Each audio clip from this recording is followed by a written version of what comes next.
Painted application ધોરણ 6 થી 12ના વિદ્યાર્થીઓ માટે અપડેટ થઈ ચૂકી છે. આ એપ્લિકેશનમાં શું છે? બધા જ વિષયના વિડીયોઝ છે. ગુજરાતની બેસ્ટ ફેકલ્ટી દ્વારા લાઈવ લેક્ચર્સ છે. આઈએમપી પ્રશ્ન છે, ટેસ્ટ સિરીઝ છે અને ગુજરાતના તમામ વિદ્યાર્થીઓ સાથે તમે તમારી કમ્પેરિઝન કરી શકો છો. ગેમિફિકેશન છે અને બીજું ઘણું બધું. તો તમે એપ્લિકેશન ડાઉનલોડ ન કરી હોય તો ડિસ્ક્રિપ્શનમાં લિંક આપી છે. હમણાં જ પ્લે સ્ટોર ઉપર જાઓ અને એપ્લિકેશન ડાઉનલોડ કરો.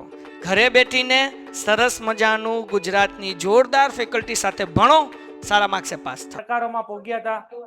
જો છૂટક વેપારીઓ ઘણા બધા હોય, તમે તમારા ઘરની આજુબાજુ જોતા હોય કે ઘણા લોકો તો કે શાકભાજીની લારી લઈને આવતા હોય, બરોબર છે. ઘણા લોકો તો કે ગાડી ઉપર સામાન વેચતા હોય, ઘણા લોકો નાસ્તાની લારીઓ કાઢતા હોય, ઘણા લોકો ઘરે ઘરે આવીને વસ્તુ વેચતા હોય. ઘરે ઘરે આવે ને સેલ્સમેન, બધાને છૂટક વેપારી કહેવાય. બરાબર, આ બધા છૂટક વેપારીઓનો આમાં સમાવેશ થતો હોય. તો આમાં છૂટક વેપારીમાં ફરતી દુકાનોની વાત કરો, તેમાં પેલી છે આપણી પાસે ફેરિયા વેપારી. ફેરિયા વેપારી એટલે કેવા વેપારી કે જે લોકો તમારા ઘરની આજુબાજુ લારી લઈને આવતા હોય, બરાબર છે. કામ ચલાવ વેપારી. કામ ચલાવ વેપારી એટલે એવા વેપારીઓ કે જે સિઝન વાળા હોય, જે અમુક સમયે વેપાર કરતા હોય, અમુક સમય ન કરતા હોય. નિશ્ચિત દિવસના વેપારી. નિશ્ચિત દિવસના વેપારી એટલે તમે કદાચ આવું નામ સાંભળ્યું હોય, રવિવારી. તો આ નિશ્ચિત દિવસે જ વેપાર થતો હોય, બરાબર છે. દાખલા તરીકે રવિવારે અથવા ગુરુવારે અથવા શનિવારે, તો એ પણ છૂટક વેપારી છે.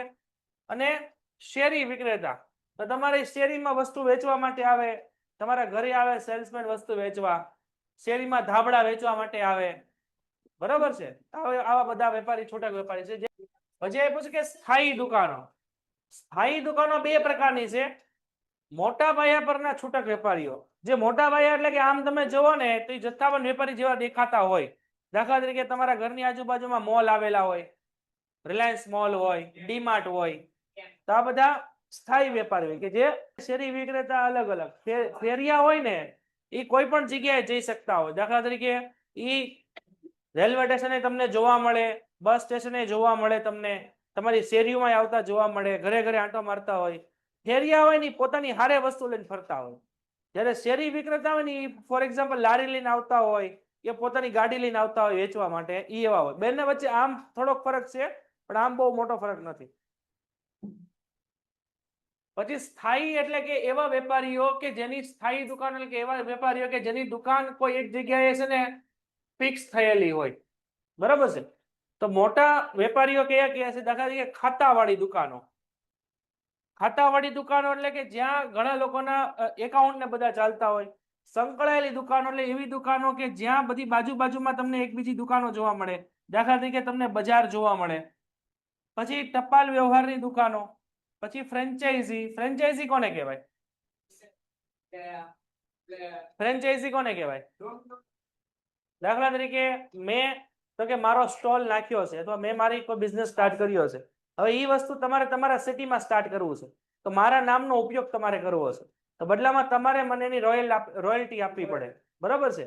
એની જે પાઘડી આપણે જેને કહીએ છીએ, તો એ દાખલા તરીકે તમે મને 4-5 લાખ રૂપિયા આપો, તો એના બદલામાં હું તમને મારું નામ અને મારું વસ્તુ કઈ રીતે બને છે બધું ઉપયોગ કરવા માટે ફ્રેન્ચાઇઝી આને કહેવાય. કહેવામાં આવે ને આ એક પ્રકારની અદ્રશ્ય મિલકત છે. સુપર માર્કેટ અને શોપિંગ મોલ. સુપર માર્કેટમાં અહીંયા લખવાનું આપણે ફોર એક્ઝામ્પલ ડીમાર્ટ તમે બધાએ જોયેલું જ હોય, અને શોપિંગ મોલ તમે ફોર એક્ઝામ્પલ જોયેલો હોય રિલાયન્સ મોલ, બરાબર છે ને. અને નાના પાયા પરના છૂટક વેપારી. પછી આપ્યું છે અન્ય પદ્ધતિમાં સ્વયં સંચાલિત વેચાણ યંત્રો. સ્વયં સંચાલિત વેચાણ યંત્રો તમે બધાએ જોયેલા હોય. સ્વયં સંચાલિત વેચાણ યંત્રો એટલે કે એટીએમ જેવા મશીન મૂકેલા હોય રેલવે સ્ટેશન, એરપોર્ટે, બરાબર. તમારે એમાં 10 રૂપિયાની નોટ નાખવાની અથવા સિક્કો નાખવાનો, એટલે અંદરથી પાણીની બોટલ બહાર આવે. હા, એવું હોય. એક મશીન મૂકેલું હોય, એની અંદર બધી વસ્તુ મૂકેલી હોય. એ તમારે ટચ સ્ક્રીન હોય, એમાં તમારે જે જોતું હોય ક્લિક આપવાનું, પેમેન્ટ કરવાનું, એટલે વસ્તુ નીચે ઓટોમેટિક બહાર આવે. ત્યાં કોઈ માણા ન હોય, મશીન એટીએમ જેવું હોય, જ્યાં તમને વસ્તુઓ મળી રહે. ટેલી માર્કેટિંગ એટલે જે મોબાઈલથી માર્કેટિંગ કરવામાં આવે, તમને ફોન આવે કોઈ વસ્તુ ખરીદવા માટેનો, વેચવા માટેનો. Internet marketing. ઇન્ટરનેટ માર્કેટિંગ તમે બધાએ જોયેલું હોય કે જે ઓનલાઈન વસ્તુઓ સેલ કરતા હોય, વોટ્સઅપ દ્વારા છે, પછી એપ્લિકેશન દ્વારા છે, એમેઝોન ફ્લિપકાર્ટની જેમ ટૂંકમાં, બરાબર છે. ચાલો સ્ટાર્ટ કરીએ આપણે. ફરતી દુકાનો. પેલું છે ફેરિયાઓ. ફેરિયાઓ તમને જો આ બધી જગ્યાએ જોવા મળે, દાખલા તરીકે તમારા ઘરે આવે, રેલવે સ્ટેશને, બસ સ્ટેશને વગેરે તમને જોવા મળે. દાખલા તરીકે આવા તમે જોયેલા હોય, ન્યૂઝપેપર વેચતા હોય, શાકભાજી, ફળ, ફ્રૂટ, ઘર વપરાશની વસ્તુનું વેચાણ કરતા હોય. ફેરિયાઓ પાસે તમે સામાન લઈને દુકાન કરતા તમને સસ્તી કિંમતે આપતા હોય અને તેમની પડતર અને અન્ય ખર્ચાઓ પણ એમાં ઓછા હોય. ભાઈ આપણે જોવાનું બાકી છે, એમ મેં કીધું. ફૂટપાથ પર વસ્તુ વેચીને શેરી વિક્રેતા કહેવાય. એ ફૂટપાથ તમારા ઘર પાસે આવેલી હોય તો શેરી વિક્રેતા કહેવાય. હાઈવે ઉપર હોય તો એને શેરી વિક્રેતા ન કહેવાય. ડિટેલમાં તમારા સિલેબસમાં આટલું બધું નથી. પછી છે કામચલાઉ વેપારીઓ. કામચલાઉ વેપારીઓ એટલે એવા વેપારીઓ કે જે કોઈ ચોક્કસ પ્રસંગ, તહેવાર કે મોસમ દરમિયાન જ તે તમને વેપાર કરતા જોવા મળે, બરાબર છે. દાખલા તરીકે તમને પતંગ દોરા છે, પછી ફટાકડા છે, પછી મોસમમાં રેનકોટ, છત્રી ને ગરમ કપડાનું વેચાણ છે. તો આને બીજી ભાષામાં આપણે કેવું હોય ને તો આને કહેવાય સિઝનના વેપારી. પછી એ પૂછે કે નિશ્ચિત દિવસના વેપારીઓ. તો કેટલાક શહેરમાં કે નગરોમાં કે ગામડામાં તમને અઠવાડિયા કે મહિના કે ચોક્કસ દિવસે કે નિશ્ચિત જગ્યા પર આ પ્રકારની બજાર ભરાતી હોય, બરાબર છે. જેમ કે બધા વેપારીઓ અનેક પ્રકારની વસ્તુઓ વેચવા માટે લાવતા હોય, આખું બજાર આખો દિવસ ચાલે, જે તેને ગુર્જરી કે હાટ કહે છે. આવું બજાર આખો દિવસ ચાલતું હોય. દાખલા તરીકે આપણે આમાં લખવું હોય તો કે દાખલા તરીકે રવિવારની બજાર, બરાબર છે. અને રવિવારની બજાર છે એ આપણે નિશ્ચિત દિવસની બજાર છે. પછી શેરી વિક્રેતા છે. તો શેરી વિક્રેતા જીવન જરૂરી ચીજ વસ્તુઓ જે ફૂટપાથ ઉપર વેચતા હોય, તમારી શેરીમાં વસ્તુ વેચવા માટે લાવતા હોય, જે આજુબાજુની શેરીમાં, સોસાયટીમાં ગ્રાહકોને ઘરે ઘરે જઈને વસ્તુઓ વેચતા હોય. શેરી વિક્રેતા હોય, ફૂટપાથ ઉપર વેચતા હોય, સિટીમાં શહેરમાં વેચતા હોય. પરંતુ ફૂટપાથ પછી શહેરની કે ગામડા શું કહેવાય તમારી સોસાયટીની આજુબાજુની હોવી જોઈએ, કે જ્યાંથી લોકો આજુબાજુ રહેતા હોય. બહુ શહેરની બહાર હોય તો એ પાછું શેરી વિક્રેતામાં ન આવે. શાકભાજી કે ફળ ફ્રૂટ વાળા. તો અહીંયા આપણે જોઈ લ્યો, પહેલો મુદ્દો આપણો પૂરો થાય છે ફરતી દુકાનો. કઈ ડાઉટ હોય તો પૂછો. પેન્ટેડ એપ્લિકેશન ધોરણ 6 થી 12ના વિદ્યાર્થીઓ માટે અપડેટ થઈ ચૂકી છે. આ એપ્લિકેશનમાં શું છે? બધા જ વિષયના વિડીયોઝ છે. ગુજરાતની બેસ્ટ ફેકલ્ટી દ્વારા લાઈવ લેક્ચર્સ છે, આઈએમપી પ્રશ્ન છે, ટેસ્ટ સિરીઝ છે અને ગુજરાતના તમામ વિદ્યાર્થીઓ સાથે તમે તમારી કમ્પેરિઝન કરી શકો છો. ગેમિફિકેશન છે અને બીજું ઘણું બધું. તો તમે એપ્લિકેશન ડાઉનલોડ ન કરી હોય તો ડિસ્ક્રિપ્શનમાં લિંક આપી છે. હમણાં જ પ્લે સ્ટોર ઉપર જાઓ અને એપ્લિકેશન ડાઉનલોડ કરો. ઘરે બેઠીને સરસ મજાનું ગુજરાતની જોરદાર ફેકલ્ટી સાથે ભણો, સારા માર્ક્સે પાસ થાઓ. નવી દુકાનોની માલિકીના સંચાલન એક જ વ્યક્તિના હાથમાં હોય. આ પ્રકારની દુકાન મહત્વ છે જીવન જરૂરિયાતની મોજશોખની વસ્તુઓનું વેચાણ કરતી હોય. એટલે લખો દાખલા તરીકે પ્રોવિઝન સ્ટોર. તો તમારા ઘર પાસે જે પણ પ્રોવિઝન સ્ટોર આવેલી એને ખાતાવાળી દુકાન કહેવાય, જેમાં તમને માલિક અને સંચાલન એક જ વ્યક્તિ હોય, જેની અંદર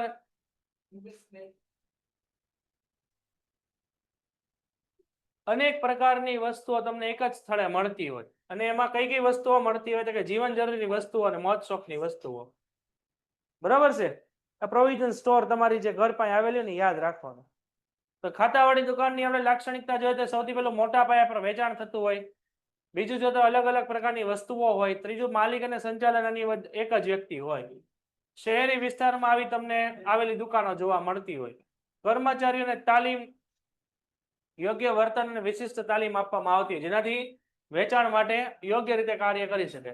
આમાં વધુ પ્રકારનો ખર્ચ હોય, કારણ કે આમાં વિવિધ પ્રકારની માળખાકીય સુવિધાઓ ઊભી કરવાની હોય, એટલે કે ઇન્ફ્રાસ્ટ્રક્ચર ઊભું કરવાનું, એટલે ખર્ચ વધુ હોય.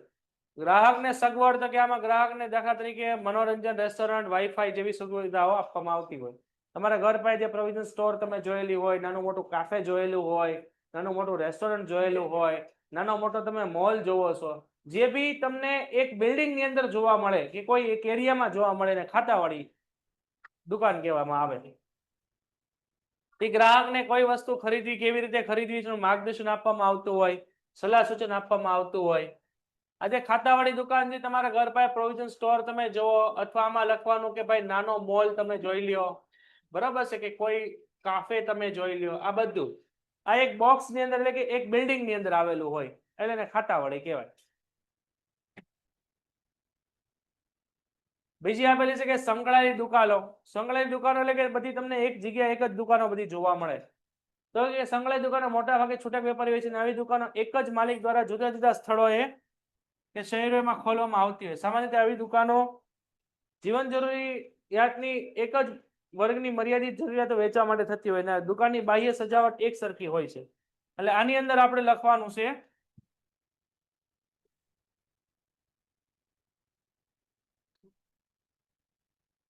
વિવિધ સ્થળોએ એક જ પ્રકારના સ્ટોર ખોલવા. આમાં દાખલા તરીકે તમે જોયેલું હોય તો તમારા ઘરની આજુબાજુ પેલું જોયેલું હોય તો કે થેતલા આપવાની ચા તમે જોયેલી હોય, બરાબર છે. પછી બીજું તમે આમાં જોયેલું હોય રજવાડી ચા. આ બધી દુકાનો તમે આખા ગુજરાતમાં આંટા મારી લો તો બધી દુકાનોનું લોકેશન એક જ સરખું હોય, બરાબર છે. પછી ફોર એક્ઝામ્પલ આપણે પીઝા છે, ટી પોસ્ટ છે, આ બધીને સંકળાયેલી ચેન સ્ટોર કહેવામાં આવે.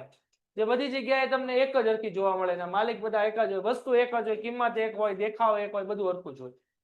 ભાવનગરમાં જાવ તો તમને જોવા મળે, અમદાવાદ જાવ તો જોવા મળે, બરાબર. બીજું આની અંદર આપણે એક્ઝામ્પલ લેવું હોય તો ફોર એક્ઝામ્પલ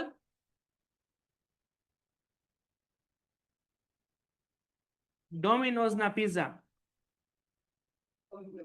પછી ફોર એક્ઝામ્પલ સબવે. આ બધી વસ્તુ ચેન સ્ટોરમાં જ આવે. તમે ગમે ને આંટો મારો ને તમને એક જ હરખું જોવા મળે, બરાબર છે. તો આમાં માલિક એક જ હોય છે. આની અંદર બાહ્ય સજાવટ એક સરખી હોય, એક જ માલિક હોય. કર્મચારીઓને તાલીમ આપવામાં આવે કે ભાઈ કઈ રીતે આપણે ગ્રાહક સાથે વર્તન કરવું અને કેન્દ્રીય સંચાલન એટલે કે આ દુકાનનું સંચાલન એક જ સ્થળેથી થતું હોય અને સમાન ઓળખ એટલે કે બધી જગ્યાએ દેખાવ પણ સરખો હોય, કર્મચારીનો ગણવેશ પણ એક જ સરખો હોય, યુનિફોર્મ એક જ સરખો હોય. તો અહીંયા આપણો બીજું છે સમાન વાળી વસ્તુઓ. સ્ટોર ડિપાર્ટમેન્ટ જોઈ લો, ન સમજે એને પૂછો. હા, ઓનેસ્ટ પણ આવી શકે આની અને અલગ વિભાગ સમજાવો. ક્યાં લખ્યું છે આવું?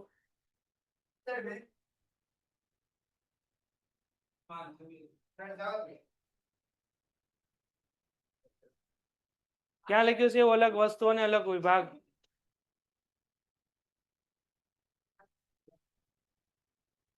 દવે પ્રગતિ બીજા પોઈન્ટ પાછળ ગયો.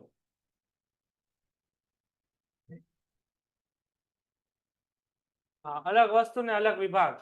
તો ખાતાવાળી દુકાનમાં દરેક પ્રકારની વસ્તુનું વેચાણ માટે અલગ અલગ વિભાગ બનાવેલા હોય. ફોર એક્ઝામ્પલ તમે દાખલા તરીકે નાનો મોલ છે તો નાના મોલની અંદર તમે જાઓ તો મોલના એક સાઈડ ઉપર તમને જોવો ને તો તમને શું જોવા મળે તો કે કરિયાણાની વસ્તુ. એક સાઈડ તમે જોવો તો ત્યાં શું પડેલું હોય? ચોકલેટ હોય.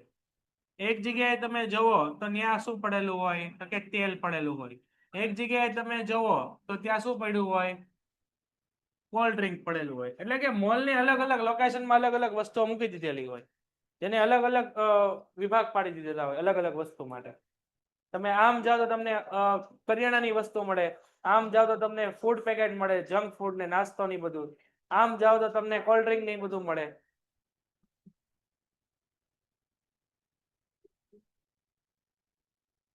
પછી આપણે આપ્યું છે ત્રીજું ટપાલ વ્યવહારની દુકાનો. તો ગ્રાહકને તેમને સરનામે ટપાલ દ્વારા સૂચિત મોકલી અને પાસેથી વર્દી મેળવાય છે. ત્યારબાદ વસ્તુની સોંપણી પર ટપાલ મારફતે મોકલવામાં આવે છે. વસ્તુના નાણાંની સોંપણી વખતે ટપાલ દ્વારા કરવામાં આવે છે. ટપાલ વ્યવહારની દુકાનો કહેવામાં આવે છે. અહીંયા કાઉન્સમાં લખજો દાખલા તરીકે કુરિયર કંપની અને બીજું અહીંયા લખજો ઓનલાઈન વસ્તુની ખરીદી. એટલે ટૂંકમાં આ એક પ્રકારે છે ને તમારા ઘરે પાર્સલ આવે, આ પાર્સલ સુવિધા છે, બરાબર છે. ફોર એક્ઝામ્પલ તમે ઓનલાઈન કોઈ વસ્તુ જોઈ, દાખલા તરીકે તમે ઓનલાઈન ઓલું ટીવીમાં એડવર્ટાઇઝ આવે કે ભાઈ શૂઝ ની અથવા ટી શર્ટ ની ને એની, તેમાં તમે ફોન કર્યો અથવા એની વેબસાઇટ ઉપરથી તમે ઓર્ડર દીધો, બરાબર. તો એ વસ્તુ તમારા ઘરે આવી, કુરિયરમાં પાર્સલ આવ્યું, તમારા ઘરે આવી ગયું, પછી એ પૈસા તમે કોને આપો છો? ડિલિવરી વાળાને, એટલે ટપાલ વાળાને આપો છો. ડિલિવરી વાળા પૈસા કોને આપી દેશે? કંપનીને. સમજાણું? એટલે આ એક રીતે તમે જોવો ને તો ટપાલ વ્યવહારી દુકાનો, જેને આપણે બીજી ભાષામાં કેશ ઓન ડિલિવરી પણ કહી શકીએ, આને આપણે કહેવાય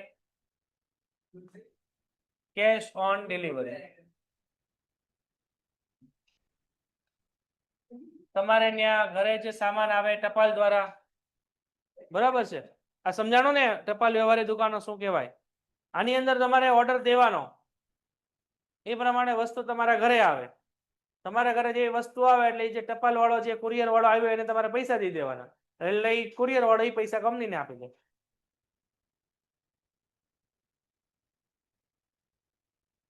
દેશમાં દૂર દરાજ વિસ્તારમાં દરેક પ્રકારના ગ્રાહકને ઘરે બેઠા સામાન પહોંચાડે છે. ઘરે બેઠા સામાન એટલે કે અહીંયા ડિલિવરી તમારા ઘરે કરે છે. આ દુકાનો મહદઅંશે વજનમાં હલકી, ટકાઉ અને કિંમતી વસ્તુઓનું વેચાણ કરે છે. જે વજન વસ્તુ હલકી હોય, ટકાઉ હોય એવી વસ્તુઓનું વેચાણ કરે, દાખલા તરીકે કપડાં છે, જ્વેલરી છે, મોબાઈલ છે વગેરે. ટૂંકમાં આવી દુકાનો બરધી મેળવવાથી માંડીને નાણાં વસૂલ બધી જ પ્રકારની પ્રવૃત્તિ ટપાલ મારફતે કરાવે. ટપાલ મારફત એટલે ટપાલ અહીંયા એટલે લખજો કુરિયર કંપની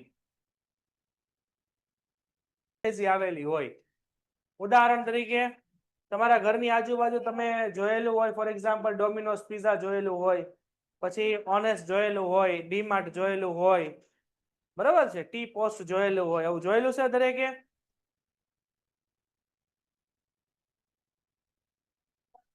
બોલો, ફ્રેન્ચાઇઝી ના નામ બોલો, કઈ કઈ તમે ફ્રેન્ચાઇઝી જોયેલી છે? તમારી આજુબાજુ કોઈ કંપનીની બ્રાન્ચ આવેલી હોય, ટૂંકમાં દાખલા તરીકે કેમ ડોમિનોઝ પિઝા છે, એવી રીતના કોઈ પણ આવેલું હોય તો નામ આપો. ચાલો, તમારી આજુબાજુ તમે શું જોયેલું છે?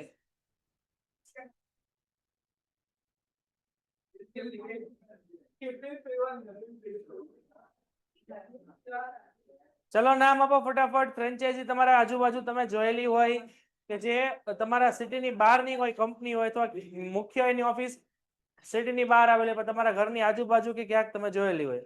ના, ફ્રેન્ચાઇઝી ઝોમેટો ફ્રેન્ચાઇઝી નો થાય, ડિલિવરી. ચાલો, એટલે એક્ઝામ્પલ બરોબર છે. ફોર એક્ઝામ્પલ કોઈ ચોક્કસ ટ્રેડમાર્ક કે બ્રાન્ડની કંપની સાથે કરાર કરીને તે જ કંપનીની વસ્તુ કે સેવાને વેચવા માટેની વિશેષ અધિકાર છે ફ્રેન્ચાઇઝી છે. ફોર એક્ઝામ્પલ અહીંયા કીધું છે આપણે એડિડાસ, નાઇક, ઝારા, બરોબર છે. તો આ બધી વસ્તુઓ છે એક પ્રકારની સ્પેશિયલ બ્રાન્ડ છે, તો એને તમે વસ્તુ વેચવા માટેનો તમે જે અધિકાર તમે જોવો છો. ફોર એક્ઝામ્પલ એડિડાસ છે, નાઇક છે, પછી ડોમિનોઝ છે, પિઝા હટ છે, ઓનેસ્ટ છે. તો આ બધી મુખ્ય કંપની હોય જે તમારે ઘણી દૂર આવેલી હોય, એની જેવી રીતે બ્રાન્ચ તમે તમારા એરિયામાં પણ ખોલતા, અને આપણે ફ્રેન્ચાઇઝી કહેવાય. આ પ્રકારની દુકાનો મોટા પાયા પર છૂટક વેચાણ કરતી હોય. મોટા પાયા પર છૂટક વેચાણ એટલે કે આખો સ્ટોર જ હોય. તેઓને ધંધો કરવાની પદ્ધતિ, વસ્તુની ગુણવત્તા, બધી વસ્તુ કેવી હોય, ધંધો કરવાની પદ્ધતિ હોય, વસ્તુની ગુણવત્તા હોય, સજાવટ, બધી મુખ્ય કંપની જેવી જ હોય. અને જે મુખ્ય બ્રાન્ચ હોય એની આજુબાજુની જ બ્રાન્ચ હોય બધી. સામાન્ય રીતે જો વસ્તુઓ ઉત્પાદક કરીને વેચાણ કરવાનું હોય તો મૂળ કંપની એને કાચો માલ પૂરો પાડે છે. આ અંગે સતત નિરીક્ષણ મૂળ કંપની રાખતી હોય કે ભાઈ વસ્તુ બધી જગ્યાએ જેટલી પણ બ્રાન્ચીસ હોય એની જગ્યાએ એક જ હરખું આપણે રહે. મૂળ કંપની આમાં તો કે ટ્રેડમાર્ક અને બ્રાન્ડનો ઉપયોગ કરવાની છૂટ આપે છે. એટલે કે ટ્રેડમાર્ક એટલે કે તમે આવું જોયેલું હોય, ટીએમ લખેલું હોય, બરાબર છે, એને ટ્રેડમાર્ક કહેવામાં આવે છે. આની અંદર કોઈ ઘણી કંપનીમાં આર પણ લખેલો હોય તેને રજિસ્ટર કહેવાય, અને સી લખેલો હોય એને કોપીરાઇટ કહેવાય. તો તેના બદલામાં વેચાણ પાસેથી નક્કી કરેલ વેચાણ પર રોયલ્ટી મેળવવાની હોય. રોયલ્ટી એટલે કે તમે એનો બ્રાન્ડનો ઉપયોગ કરવા માટે જે પૈસા ચૂકવો હશે એ આપણી રોયલ્ટી છે. મૂળ કંપની આવો અધિકાર લેનાર કંપનીને કર્મચારીઓને તાલીમ આપે છે.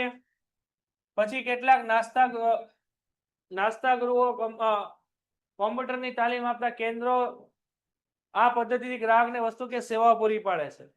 નાસ્તા ગૃહો એટલે કયા કયા થાય તો કે ફોર એક્ઝામ્પલ ઓનેસ્ટ તમે જોયું છે,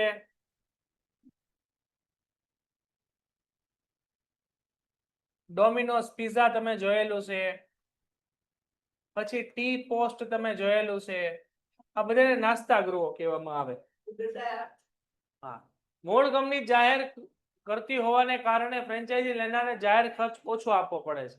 એટલે મૂળ કંપની જાહેરાત કરતી એટલે કે ડોમિનોઝની જાહેરાત તમારે કરવી ન પડે, તમારે ખાલી સ્ટોર ખોલી નાખવાનો, બરાબર છે. તો અહીંયા ફ્રેન્ચાઇઝી પૂરી થાય છે, આખું જોઈ લેવાનું, સમજીને પૂછો. પેન્ટેડ એપ્લિકેશન ધોરણ 6 થી 12 ના વિદ્યાર્થીઓ માટે અપડેટ થઈ ચૂકી છે. આ એપ્લિકેશનમાં શું છે? બધા જ વિષયના વિડીયોઝ છે. ગુજરાતની બેસ્ટ ફેકલ્ટી દ્વારા લાઈવ લેક્ચર્સ છે, આઈએમપી પ્રશ્ન છે, ટેસ્ટ સિરીઝ છે અને ગુજરાતના તમામ વિદ્યાર્થીઓ સાથે તમે તમારી કમ્પેરિઝન કરી શકો છો.